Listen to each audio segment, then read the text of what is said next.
வணக்கம். இஜட் from Jawadpatti Puthur. Power writer அப்படிங்கிற அந்த யூடியூப் சேனல் மூலமாக உங்களை மீண்டும் சந்திப்பு ரொம்ப மற்ற மகிழ்ச்சி. அத்தோடு எங்கள் சேனலை சப்ஸ்கிரைப் பண்ணுங்கள், பெல் பட்டன் அழுத்த மறந்துடாதீங்க. அத்தோட எல்லாத்துக்கும் ஷேர் பண்ணுங்கள். பொதுவாக காதல் என்பது எந்த நேரத்திலும் தன் கைக்குள் இருக்க வேண்டும் அப்படின்னு பல பெண்கள் இன்றைக்கு தொடங்கி விட்டார்கள். முதல்ல ஆண்கள் நினச்சிக்கிட்டு இருந்தான். எங்கள் காலத்தில் 1989 90 அப்படிலாம் ஆண் தான் எடுத்த உடனே ஐ லவ் யூ சொல்லுவான். இன்றைக்கி அப்படி இல்லை, நேர் மாற்றமாகி போனது. பல பெண்கள் இன்றைக்கி எடுத்த உடனே ஐ லவ் யூ, என்ன பண்ணுற, என்ன சொல்கிற அப்படின்னு இவர்களே தைரியமாக கேட்கக்கூடிய ஒரு சூழல் ஆகிப்போச்சு. அதை கண்டு விரண்டு ஓடக்கூடிய ஒரு சூழலில் இன்றைக்கி ஆண்கள் இருக்கிறார்கள். காரணம் என்ன, அவர்களுக்கு தகுந்த மாதிரி பல சட்ட திட்டங்களை உச்ச நீதிமன்றங்கள் கோர்ட்லாம் போட்டாங்க. ஆமாம், அதை பலவிதமாக பயன்படுத்தி கொள்ளக்கூடிய ஒரு சூழல் பெண்களுக்கு இருக்குது. அதனால் ஒரு தைரியம், அட என்ன போனாலும் சரி, ஒரு விஷயம் அப்படின்னா ஏதோ ஒன்று தூக்கி ஏதோ ஒரு விஷயத்தை போட்டு ஆம்பளை தூக்கி உள்ளே போட்டுடலாம், நம்ம தப்பித்து கொள்ளலாம் அப்படிங்கிற நிலைமையில தான் இன்றைக்கி பல பெண்கள் இருக்கிறாங்க. அதன் அடிப்படையில் பல ஆண்கள் இன்றும் சில பெண்கள் ஐ லவ் யூ சொல்வதை ரொம்ப கூர்ந்து கவனித்து ஒன்று ஏற்றுக்கொள்வதில்லை, இல்லை அதை விட்டு விலகிடுறாங்க. அதன் அடிப்படையில் நடிகை அப்படிங்கிற ஒரு விஷயம் எப்படி இருக்கும், இன்னும் அதை விட மோசமாக தானே இருக்கும். ஒரு சாதாரண குடும்ப பெண் சம்பந்தப்பட்ட வகையில் இந்த அளவுக்கு ஒரு ஆண் யோசிக்கக்கூடிய சமயத்தில், மற்றபடி நடிகை அப்படிங்கிறப்ப எப்படி பல ஆண்களோடு சேர்ந்து நடிக்கக்கூடிய ஒரு சூழல் அவர்களுக்கு உண்டு. கட்டிப்பிடித்து முத்தம் கொடுத்து படுக்கை ஏறி காட்சிகள் எக்ஸட்ரா எக்ஸட்ரா அடிக்கிட்டே போகலாம். அந்த மாதிரி இருக்கக்கூடிய ஒரு சூழல் ஒரு நடிகைக்கு, குறிப்பாக அந்த பெண்ணுக்கு இருக்குது. அப்படிங்கிறப்ப எடுத்தோடனே ஐ லவ் யூ அப்படிங்கிறது பல நடிகர்கள் சொன்னாலுமே வெளிப்படையான ஒரு ஆண்கள் ஏற்றுக்கொள்வதில்லை. நல்லா புரிஞ்சுக்கணும். அதான் நடிகை இப்படித்தான் இருப்பா, நம்மளும் நடிச்சுக்கிட்டு இருக்கிறோம் அப்படிங்கிறப்ப இந்த ஃபீல்டு அவ்வளோதான் அப்படின்னு ஒரு நடிகன் ஒரு நடிகை ஏற்றுக்கொள்ளலாம். பிறகு அப்புறம் மனம் கசந்து போய் டைவர்ஸ் அது இதுன்னு இன்னைக்கு போகக்கூடிய ஒரு சூழல். ஆனால் வெளிப்படையான ஒரு ஆண் ஒரு நடிகையை சன்லேஸில் ஏற்றுக்க மாட்டான். ஏன்னா அவனுடைய நிலைமை வேற. அவன் மிகப்பெரிய ஒரு தொழில் அதிபர்களாக இருக்கலாம், ஏழ்மையாக கூட இருக்கலாம். ஆனால் அவனுடைய ஒரு நிலைமை அப்படிங்கிறது தன் மனைவி யாரும் தொட்டுவிடக்கூடாது, தான் மட்டுமே தொட்டு உறவாட வேண்டும்.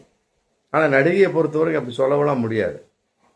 எந்த நேரத்தில் யாரிடம் எப்படி படுக்கை ஏறி காட்சி மற்ற முத்தம் கொடுத்தல், அது அவருடைய பிஸ்னஸ் அப்படிங்கிற மாதிரி ஆயிடும். அப்படிங்கிறப்ப ஒரு வெளிப்படையான ஒரு ஆண் ஒரு நடிகையை எடுத்த உடனே ஐ லவ் யூ சொன்னாலுமே கூட இவன் மறுபரிசீலனை பண்ணக்கூடிய ஒரு சூழல். அதன் அடிப்படையில் இன்னைக்கு பாலிவுட் நடிகை, ஹிந்தி நடிகை அமிஷா பட்டேல் அப்படிங்கிற ரொம்ப ஒரு வித்தியாசமாக, மற்றபடி வெக்ஸாகி போன மாதிரி இன்னைக்கு பேட்டி கொடுத்துருக்காரு. என்ன அப்படின்னா, அதாவது நான் இனிமேல் ஒருபோதும் திருமணம் செய்து கொள்ள மாட்டேன், சிங்கிளாகவே இருக்க போகிறேன், 100 சொந்தங்கள் 100 நண்பர்கள் இருக்கக்கூடிய சமயத்தில் ஒரு ஆண் வந்தான் அப்படின்னா கட்டாயமாக அவர்களை விட்டு என்னை அவன் ஆண் பிரித்து விடுவான். அதனால் அப்படி ஒரு வாழ்க்கை, கல்யாண வாழ்க்கை மற்றபடி எனக்கு தேவையில்லை அப்படின்னு இன்னைக்கு பேட்டி கொடுத்துருக்காங்க. இந்த பேட்டி அவங்க எடுத்த ஒன்றுலாம் கொடுக்க கிடையாது. இதற்கு மிகப்பெரிய ஒரு பின்னணி இருக்குது. என்ன அப்படின்னு பார்க்கக்கூடிய சமயத்தில் அவங்க ஆல்ரெடி ஒரு தொழில் அதிபரை கோடீஸ்வரனை காதலிச்சிருக்கிறாங்க. நடிக்க அந்த துறையில் இருக்கக்கூடிய சமயத்திலேயே அது ரொம்ப நெருங்கி வரக்கூடிய சமயத்தில் அந்த தொழிலவர் சொல்லிட்டார், ஐ லவ் யூ, அதில் மாற்று கருத்து இல்லை, மற்றபடி எனக்கு நடிகையாக நீ இருப்பது எனக்கு பிடிக்காது, சினிமா துறையை விட்டு நீ விலகி நடிகை அப்படிங்கிற ஒரு அந்த போர்வை விட்டு விலகி நீ வந்துட்டீங்கன்னா ஐ லவ் யூ, நம்ம 2 கல்யாணம் பண்ணிக்கலாம் அப்படின்னு அமிஷா பட்டேல்கிட்ட அந்த கோடீஸ்வரர் சொன்னோடனே அந்த அம்மா வெக்ஸ் ஆகிடுறாங்க. எனக்கு திரைத்துறை தாங்க முக்கியம் உங்களை விட அப்படின்னு அந்த அம்மா முடிவெடுத்து காதலை விட்டுறாங்க. முடிவு. அப்புறம் இன்னொருத்தரை இயக்குனரை லவ் பண்ணுறாங்க, விக்ரம் பட் அப்படிங்கிற ஒரு இயக்குனர் லவ் பண்ணுறாங்க. அப்புறம் அதுவும் செட் ஆகலை. செட்டில் ஆகிறப்ப அப்பயே ஒரு பேட்டி கொடுக்குறாங்க. அதாவது எதிர்காலத்தில் வந்து எனக்கு தகுந்த மாதிரி ஒரு ஆண் அமையணும். ஆமாம், அமைந்தால் மட்டுமே நான் திருமணம் செய்து கொள்வேன். அது எப்படி முடியும்? நமக்கென்று தனிப்பட்ட ஒரு ஆண் அப்படி செஞ்சு கண்ணு வச்சு காது வச்சு கொண்டு வர முடியுமா? அதெல்லாம் முடியாது. இருக்கக்கூடிய ஆண்களை நம்ம செலெக்ஷன் பண்ணி அதில் நம்ம அட்ஜஸ்ட் பண்ணி போகிறதான் வாழ்க்கை, காதல் எல்லாமே. அது வந்து அமித்ஷா பட்டேல் போன்ற நடிகைகளுக்கு தெரிவதில்லை. மற்றபடி அதை வைத்து பல பெண்கள் வந்து இன்னைக்கு தவறான எண்ணத்துக்கு போகிறாங்க. அமித்ஷா பட்டேல் அப்படி சொல்லிட்டாங்க, நம்மளும் அதே மாதிரி இருப்போமே. இது வந்து ஒரு தவறான முன் உதாரணம் தானே, நல்லா புரிஞ்சுக்கணும். அதன் அடிப்படையில் வந்து ஒரு ரசிகர்கள் கேட்ட கேள்விக்கு அவர் சொல்கிறார், ஆமாம், நான் ஒருபோதும் திருமணம், முன்ன சொன்ன மாதிரி நான் ஒருபோதும் திருமணம் செய்து கொள்ள மாட்டேன், சிங்கிளாகவே இருப்பேன். மற்றபடி வந்து 100 சொந்தங்கள், 100 பந்தங்கள், நண்பர்கள் இருக்கிறப்ப இந்த ஒரு நபர் வந்து என்னை பிரித்து விடக்கூடாது. கட்டாயமாக பிரிப்பான். நல்லா புரிஞ்சுக்கணும். ஒரு ஆண் ஒரு பெண்ணோடு தொடர்பு, ஒரு பெண் ஆணோடு தொடர்பு. ஏன் பல பெண்கள் வந்து ஒரு ஆணை பிரிப்பது இல்லையா, குடும்பத்தையே பிரிச்ச நாசம் பண்ணுறாங்களே. அது மாதிரி பல பெண்கள் இருக்காங்க. அப்படிங்கிற சமயத்தில் ஒரு ஆண் வந்து எந்த அளவுக்கு விரும்ப வேணுமோ அந்த அளவுக்கு ஒரு பெண் இல்லாவிட்டால் அது அவளுடைய ஒரு தவறு தான். ஒரு ஆணுக்கு அது பிடிக்கவில்லை அப்படிங்கிறப்ப அந்த பெண் விலகி செல்கிறார், அல்ல அவனும் விலகி கொள்கின்றான், அவ்வளோதான். மற்றபடி வந்து 100 சொந்தங்கள் இருந்தாலும் சரி, 100 நண்பர்கள் இருந்தாலும் சரி, அவன் அந்த கேரக்டர் தான் பார்ப்பான். ஆமாம், தன் மனைவி அப்படின்னு ஆகிவிட்ட சமயத்தில் அவன் வேறு விதமான சிந்தனை வரும் இல்லையா. என்னடா அது, இதுக்கு முன்னால் 100 பேர் வந்தாங்க, 100 நண்பர்கள் வந்தாங்க, நமக்கு மனைவியான பின்னாடி மீண்டும் அதே 100 பேர் வந்துக்கிட்டே இருக்கிறாங்க அப்படின்னா அவன் வந்து வேறு விதமாக திங்க் பண்ணுவான். அதை வந்து ஒரு பெண் உணர வேணும், நல்லா புரிஞ்சுக்கணும். பெண் உணரும், அடே இது வரைக்கும் இருந்தோம்ப்பா, அதை பற்றி ஒரு நடிகையாக இருந்தோம், மற்றபடி ஒரு பல ஆண்களின் தொடர்பில் இருந்தோம், எப்படியோ இருந்தோம். ஒரு கல்யாணம் என்று வந்ததுக்கு பின்னால் தனக்கென்று ஒரு கணவன், ஒரு ஆண் துணை வந்ததுக்கு பின்னால் அதை விட்டு விட வேண்டும் அப்படிங்கிற ஒரு நிலைப்பாட்டுக்கு ஒரு பெண் வரணும். அந்த வகையில் வந்து ஒரு நடிகைகளாக வர முடியாது. குறிப்பாக ஒரு குடும்ப பெண் அதை வந்துவிட முடியும். அதிலும் கூட சென்னைக்கு பஞ்சாயத்து போயிட்டு இருக்கு.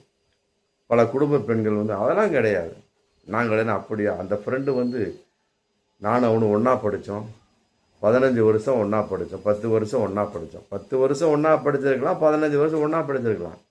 தனக்கென்று ஒரு கணவன், தனக்கென்று ஒரு குடும்பம் வந்ததுக்கு பின்னால் அதை எவ்வாறு கொண்டு செலுத்த வேண்டும், அதை எப்படி ஒரு மெயின்டைன் பண்ணுங்கிறது பல பெண்களுக்கு இன்றைக்கி தெரிவதில்லை.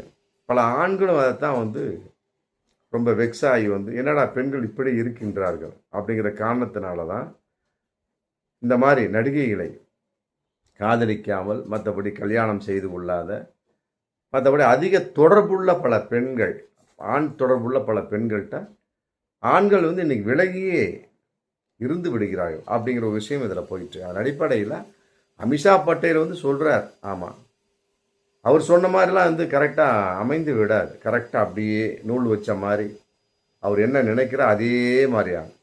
எல்லாத்துலேயுமே ஒரு குறை உண்டு, எல்லாத்திலும் ஒரு நிறையும் உண்டு. அந்த குறைகளையும் நிறைகளையும் கலந்து உறவாடி, மற்றபடி அந்த நிறைகளை மட்டும் எடுத்துக்கொண்டு குறைகளுக்கு பதில் சொல்லிய வண்ணமாக காலத்தை ஓட்டக்கூடிய யாராக இருந்தாலுமே வாழ்க்கை நன்றாக அமையும். அதில் குறிப்பாக நடிகை, குடும்ப பெண் அப்படி கணக்கெல்லாம் கிடையவே கிடையாது. யாராக இருந்தாலுமே சரி, சரியான வாழ்க்கையை தேர்வு செய்யல. ஒரு நடிகையை விட ஒரு குடும்ப பெண் உயர்ந்து நின்றாலும் சரி, ஆமாம், அவர்களுக்கென்று உள்ள ஒரு விஷயத்தில் அவர்கள் சரியாக பிடிப்பாக இருக்கும் பட்சத்து கட்டாயமாக நல்ல வாழ்க்கை அமையும். பார்ப்போம் மீண்டும் அடுத்த வீடியோ. நன்றி.